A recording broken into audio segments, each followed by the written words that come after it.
What's up, fam? So I got done with morning cardio today. I actually went on a jog with Kate for 30 minutes to get that in. Had my first meal, which consisted of 200 grams of egg whites, one whole egg, cup of spinach, one chicken sausage patty, and then I paired it with 2 kiwis, an English muffin with some honey on top. So we got some carbs, we got some protein, a little bit of fats. Now we're gonna head to the gym and get a solid upper body session in, which I think I'm gonna film today with y'all. Just mic'd up, film the whole thing.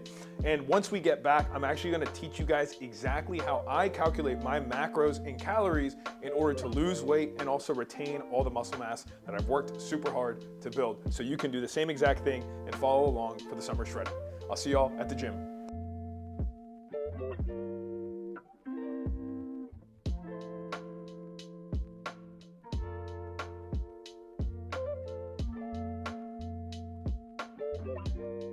All right, y'all, so we're taking about 1.5 scoops of Pulse pre-workout by Legion. Use code ERICB to save 20% off your first order, and you can get money back to spend on the freaking orders themselves. Everything is studied, everything is clinically dosed. It's the best product I've had. No artificial sweeteners, artificial flavors. The protein is also amazing. But we're gonna take this to the dome really quick, but I wanted to share with y'all my intra-workout potion as well. I call it the blue pot from freaking Fortnite. So what I got in here is Gatorade, water, 10 grams of creatine, 10 grams of glutamine, and salt. Now, usually I would use an EAA as well, an essential amino acid, to just help start that recovery process and make sure I don't go catabolic during my session, especially if you're training super hard and your sessions are a little bit longer. I'd recommend it. I feel a huge difference during my sessions. I feel more energy. I feel more endurance throughout because I'm slowly filling up the gas tank with carbs and all these extra supplements. Bless me. It makes a big difference, especially now that it's starting to warm up. If you're somebody who sweats a lot, I highly recommend having some sort of intra-workout. I don't know if I said I have salt in here as well, but it is fire. So instead of EAAs, what I have in here is Legion's Recharge. It's supposed to be a recovery supplement that you take post-workout, but I'm experimenting a little bit to see what it feels like, if I notice any big differences with soreness, recovery, and also just intra-workout, so I have it in here as well. But let's head to the gym. All right, y'all, so we're starting off the bench today. I just finished doing some really quick warm up. I didn't show you all this pretty boring stuff. I like to do shoulder pass-throughs with PVC pipe, pull aparts with the band, and maybe some external rotation stuff with the shoulders just to get the, get the rear delts warmed up, get everything warmed up before we start pressing. I did one set at just the bar for like 15 reps. And what we do, your warm-up sets are super crucial. You do not want to fatigue yourself before you get into your heavy working loads. So what I like to do is like pyramid style warm-up sets. So we did the bar for 12 to 15. I'm gonna do 135 for maybe like 8 to 10, probably closer to 8. I'll go 185 for maybe 4 or 5. And then I'll probably touch 205 for 2 reps. And then I'll get into my first working set at 225 pounds for 3 sets of 8, all right? Every single one of your warm-up sets, you wanna treat exactly like your heavy working set.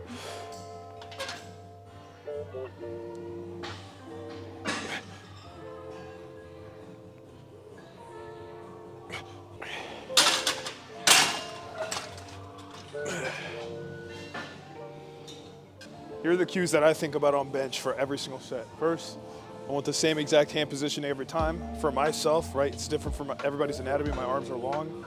I'm going ring finger on the smooth part of the bar. From there, I'm gonna pull myself up.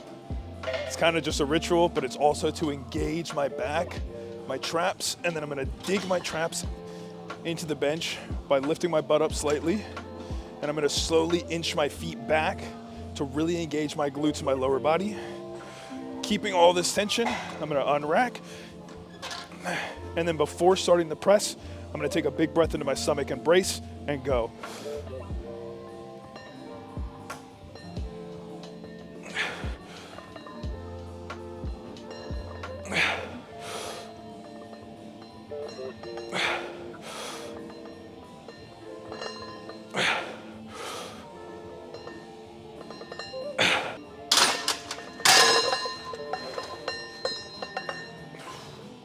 All right, so we failed 225 for 8 on my last set on bench. Just I feel like it was tricep fatigue. I definitely feel like I know my triceps are weak.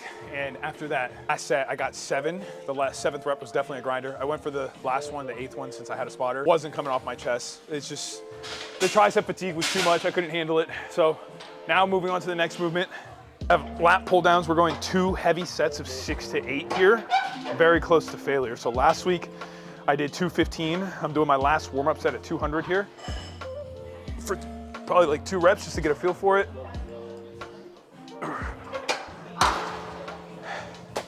Then I think we're gonna go for, fuck it, let's try 220.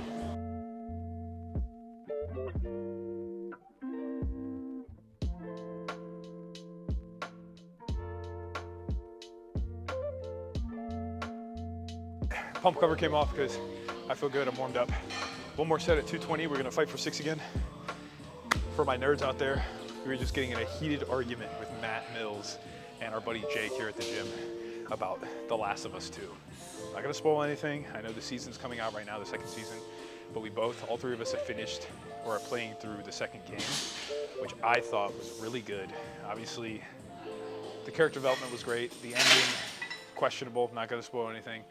But I don't think it was that bad. Like, I feel like I got way too much hate. I got a lot more hate than I would have given it. Like, Jake despises the game right now. He's talking so much shit on it, but you guys have played the game. I'm curious to see what y'all think. Last of Us Part 2, was it good or not? I'm gonna say it was a good game. The gameplay was phenomenal. The story, I thought it was good, man. I thought the story was really good and it really showed a lot of character development and it humanized a lot of the characters. And I think that's where a lot of people hate the game, since y'all be forgetting that these people are human. They're gonna change over time. They might go soft. You know, I don't know, dude. Let's hit the set, I'm yapping.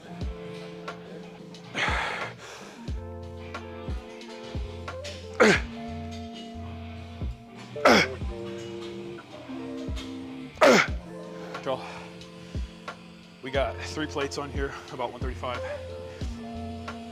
My body is already warm, but every movement I'm going to do probably like 1 feeder set, 1 feeler set, primer set.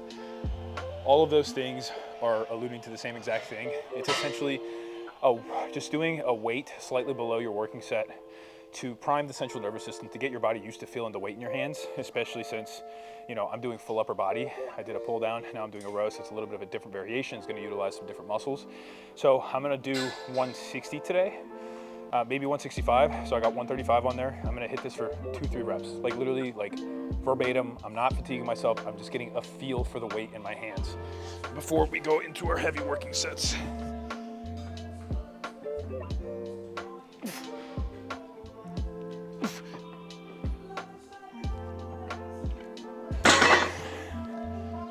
That's simple. Between the feeler set and my first working set, I'm gonna take a pretty short rest, you know, maybe a minute, minute and a half, no more than that, because I didn't really tax myself. You know, I hit it for 2 quick reps, 3 quick reps. So I'm gonna jump right into this working set and then go from there.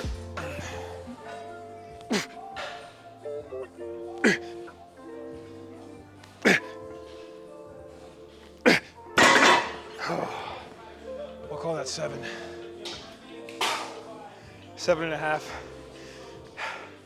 So now after an actual working set, I'm gonna take at least 2-minute rest because we're training really close to failure. We wanna give the central nervous system time to recover, the cardiovascular system to recover. That's why I'm breathing so heavily.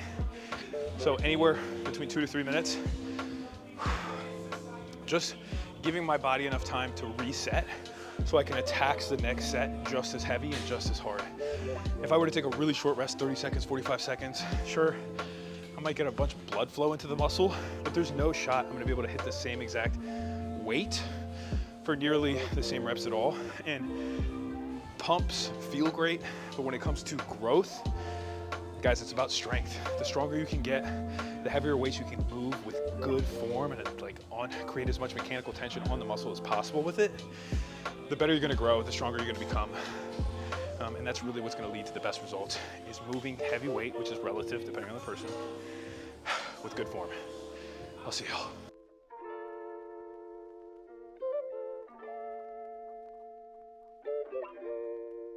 Got the Atlantis back supported. I think it's called actually the incline tricep pushdown. This is my favorite tricep machine in this gym. We got 170 for as many reps as possible. I don't know, dude. I'm cooked. So maybe 8.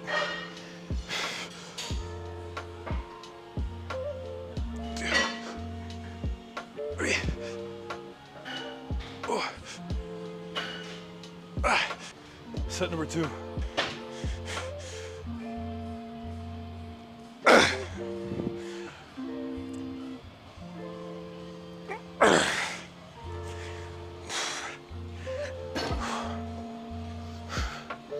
Sheesh. Seated dumbbell lateral raises.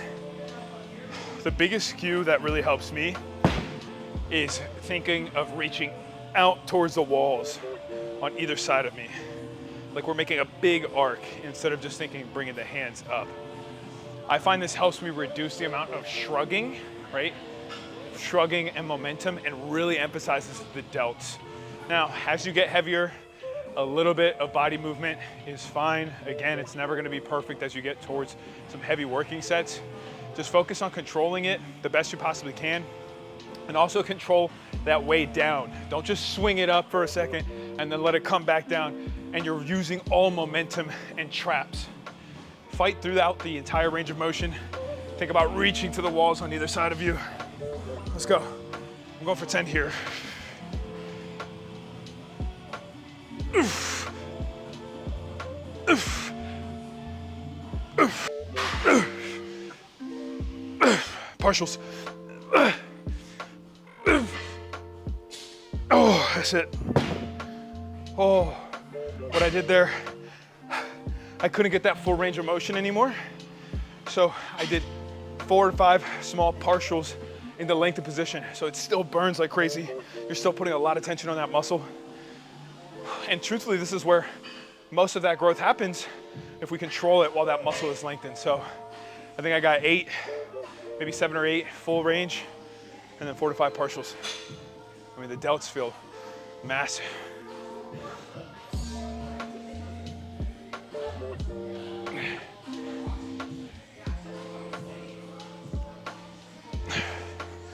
I feel big. So I'm pretty shot right now, but we're ending the workout with some hammer curls.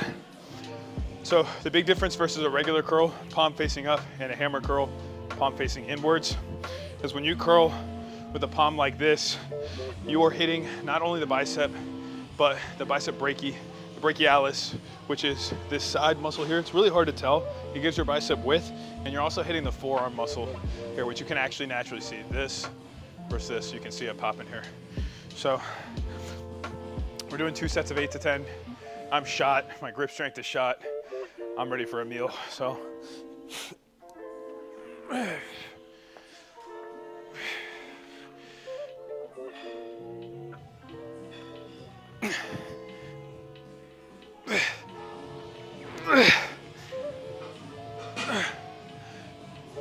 Oh, that's it.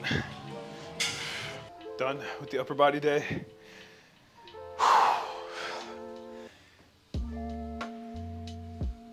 Oh, the pump feels great, to be honest. My back feels thick.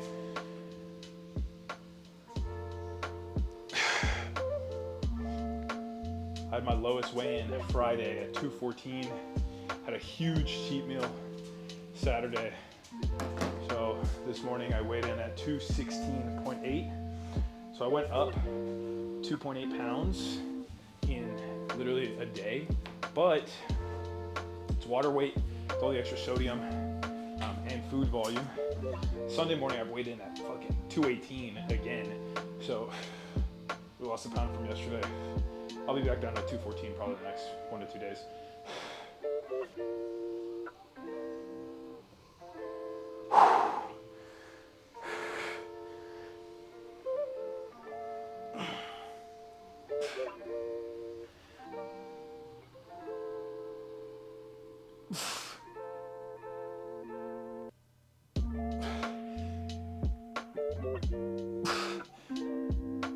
I feel fucking huge.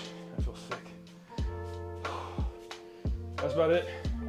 That's the workout. We did our cardio this morning, so it's time to go home, have a meal. I'm gonna take some pump pics for Instagram, and then I'll show you what my next meal will be and then we'll dive in and teach you exactly how to track your macros.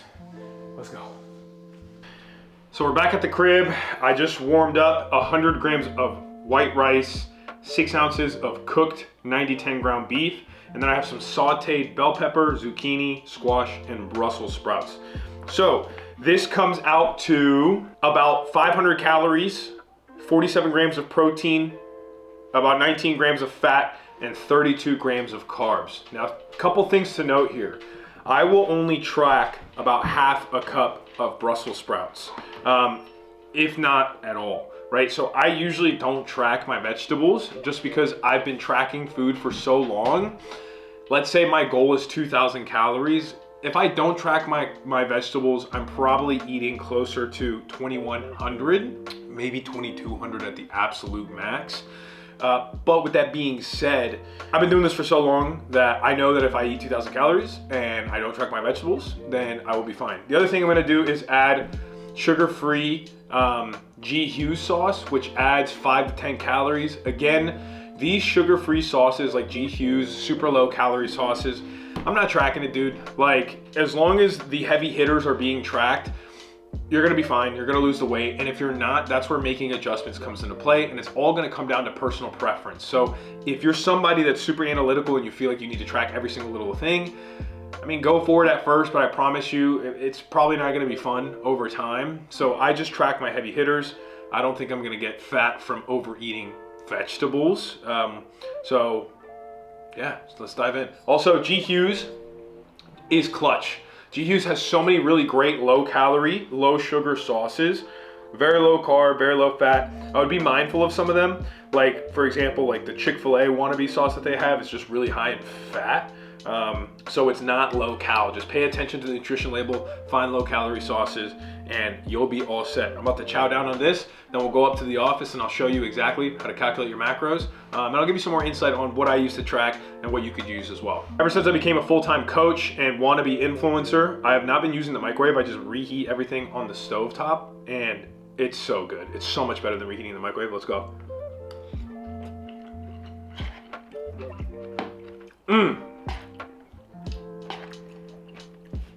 That's gonna hit every single time. And if you don't think beef, rice, and veggies is good with a good sauce, you're either A, not making it right, or you need to grow up. All right, let's talk about macros. Hopefully you guys can see this. So macronutrients comes down to 3 different things. We have protein, we have carbs, and we have fats. These 3 things make up your macronutrients, and these 3 things are what carry calories within them. Protein has 4 calories per gram. So if you eat 1 gram of protein, you are eating 4 calories. Carbohydrates also have 4 calories per gram. And fats are a little bit different. They have 9 calories per gram. Okay? So this means that your macronutrients also make up your total calorie intake for the day. Now, we're going to have to do some math here in order to find your maintenance calories and then determine from there whether you want to lose weight or gain weight. Because we're doing summer shredding, I am only going to show you the example of losing weight. Now, with that being said, I'm not here to teach you guys calculus. If you are somebody who isn't really looking forward to doing math, I recommend that you still watch this so you understand why and how it is calculated. And then I'm gonna show you a free calorie calculator that I made, calorie and macro calculator that I made, that you can download for free, and it will do all the math for you, and you just have to put in your starting stats and information. But again, do not skip forward to that. You can, but I promise you that you're going to get more out of it if you learn why and how it even works properly. So let's go ahead and dive right into it. I'm going to first show you the summarized version, simplified version, which is going to help you find a pretty good estimate of your calories and macros. So first thing that we're going to do is first determine your calories so we know how much you should be eating, your maintenance calories, to stay relatively the same. And then from there, we're going to subtract or add in order to lose weight or gain weight. And then with those new calories, we are going to calculate your macros based upon that. All right. So first things first is maintenance calories, okay? Now the simplified way to do this is to take your current body weight, I'm just gonna write that as BW, and multiply by 12 to 14. Now there is a range here because 12 should be utilized if you are less active. 14 is for those of us who are more active. This is going to really depend on your guesstimation. So if you are sedentary, if you're somebody who's only working out 3 days a week, you're not getting a lot of steps in, I would shoot for this lower number. If you're somebody like myself, I work out at minimum 4 days a week, sometimes 5 days a week, training really hard, really heavy. I also do 5 days of cardio, and I also get 10,000 steps in a day. So I'm going to use this number because I consider myself very active. So if I take my current body weight, which is 217 pounds, and I multiply that by 14, I did the math before, I get roughly 3,000 calories. Okay, so I think it's roughly 3,035 or 4, something like that. I'm going to round down whenever I am doing things like this because remember, no matter what, this is an estimation, and because I'm trying to lose weight, I'd rather round down than round up to 3,100. So 3,000 calories is my maintenance. What that means is if I ate 3,000 calories every single day and I kept the same exact activity level that I'm currently at, I will not gain or lose weight. I should hover around 217 pounds till the end of time, okay? So now what we're going to do is I am looking to lose weight. Again, it's summer shredding. So my recommendation for most people is going to be to subtract 500 calories. We're going to subtract 500 calories from our maintenance calories. This means that we will now be in a deficit, and that deficit is what forces your body to utilize fat stores as energy, okay?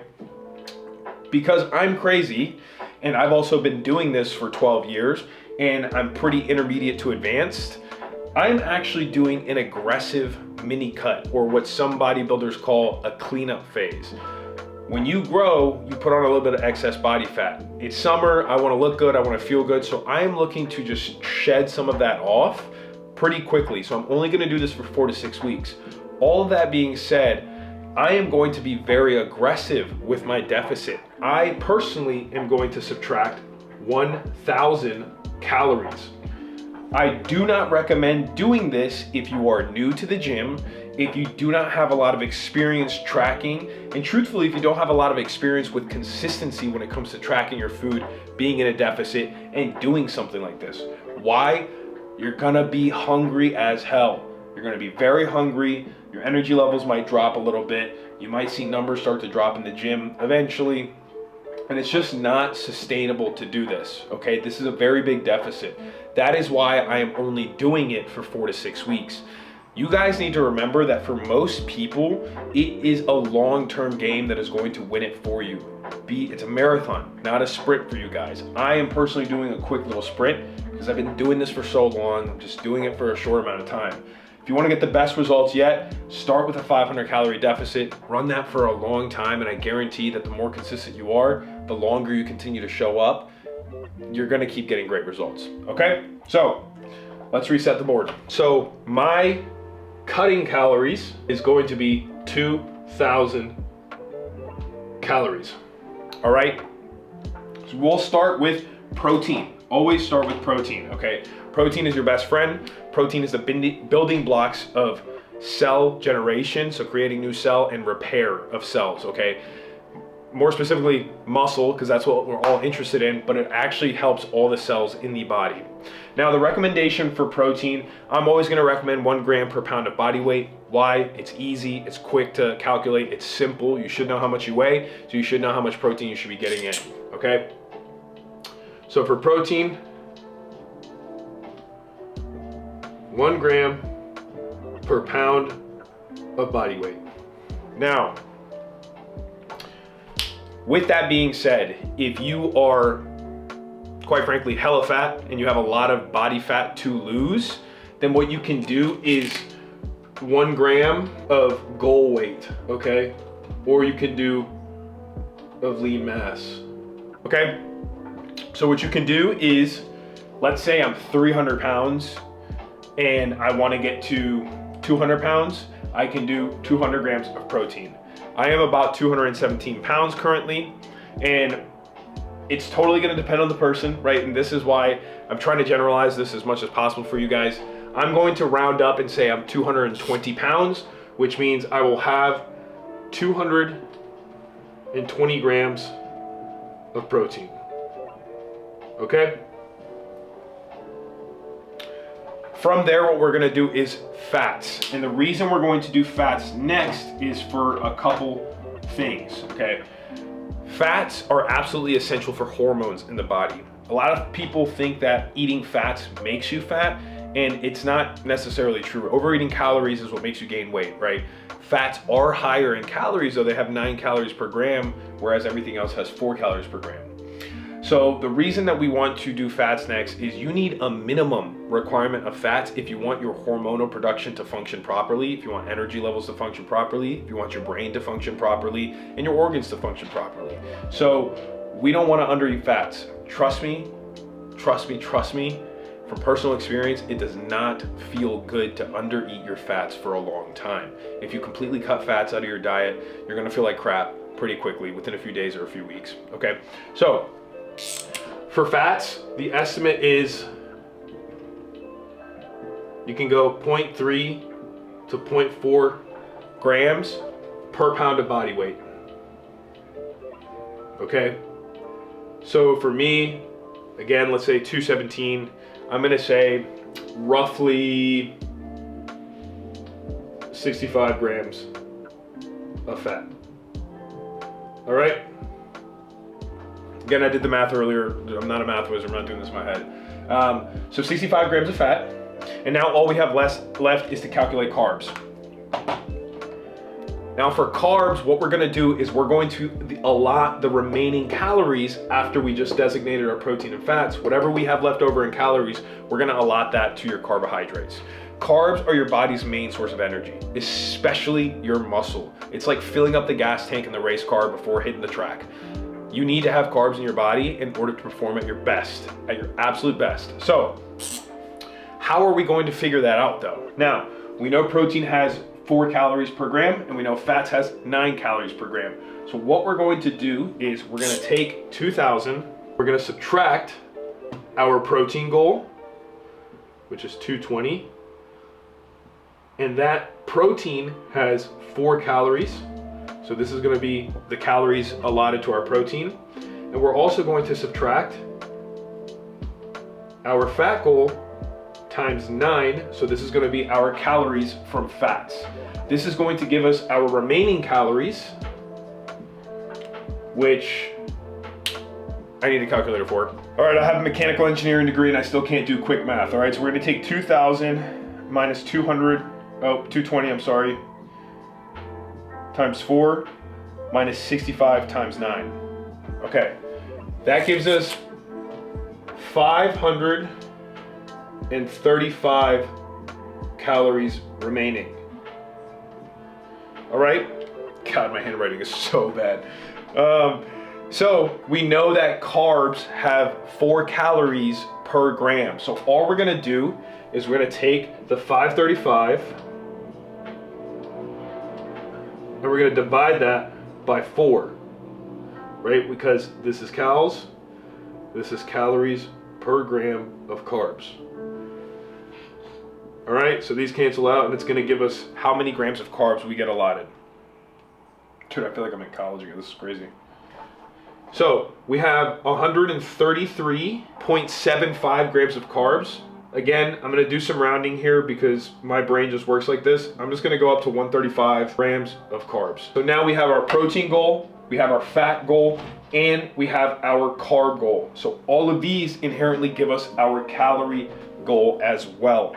So I am eating very similarly close to this in order to lose weight right now. That's it, guys. This is your deficit. This is my deficit. This is how much protein I should eat every day in order to ensure that I can still build muscle and keep the muscle that I've built already while I'm focusing on fat loss, not just losing weight. I don't want to lose any muscle at all, so I'm focusing on fat loss. Fats to keep me healthy, keep my hormones healthy, and also for taste. Fats are pretty tasty. And then carbs to also for taste, but also to fuel me and give me the energy I need to perform my very best in and out of the gym. That's it. Now I know that this was a mess and it's like, bro, you want me to do all this freaking math? If you want to do it yourself, absolutely. If you don't want to do it yourself, that's when you hire me and I can do it for you, or you can use the free calorie and macro calculator that I'm about to show you right now. Actually, let's head over there right now. All right, y'all, macros and calories are the foundation of seeing the progress that you want. It is the one thing that will make your journey more efficient and truthfully speed up the results that you want to see. Or that you're gonna see, I should say. It's one of those things that I wish I would have started doing earlier in my lifting career, because not only are you going to see amazing physique changes as you shed body fat and you build more muscle efficiently, it's going to completely change the way you level up in the gym with your strength and your recovery. People do not realize that your nutrition is a part of your recovery. Like I told you earlier, all three of these macronutrients are super important for your body. So make sure you're getting them in properly, use the calorie calculator, and start tracking your macros and calories. If you're not sure, wait a minute, Eric, you only showed us how to calculate what we should be eating. What do you do to actually track it? We're gonna show you that in the next video. Don't forget to pave your own path, because it is so important to follow your own journey and see your own results and progress. I just showed you how to completely customize your own macros, and I'm looking forward to the next one. Again, thank you guys so much for the constant support and love. I'm super excited to continue to show y'all this journey.